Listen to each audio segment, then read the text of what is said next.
আসসালামু আলাইকুম রহমতুল্লাহি ওয়া বারাকাতু। বাংলাদেশ আজকে দেখলাম একটা সমাবেশ হচ্ছে, যেখানে বিএনপির লোক ছিল, জামাত ইসলাম সহ সমস্ত ঘরানার আলেম ছিল। সকলের দাবি একটাই, যে কাদিয়ানিরা অমুসলিম।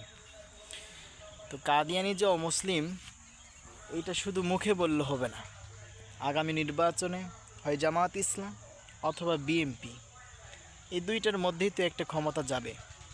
তো আজকে যে বিএনপির যারা নেতারা বক্তব্য দিলেন, ইনশাল্লাহ আশা করি আপনারা শুধু কথার মাধ্যমে নয়, আগামী নির্বাচনে যেই দলই ক্ষমতায় যাক না কেন, তারা যেন কাজের মাধ্যমে প্রমাণ করে যে আসলেই আমরা বলেছিলাম কাদিয়ানিরা অমুসলিম, আমরা সে আইন পাশ করলাম, আইন পাশ করে এটা বাস্তবে আমরা দেখিয়ে দিলাম।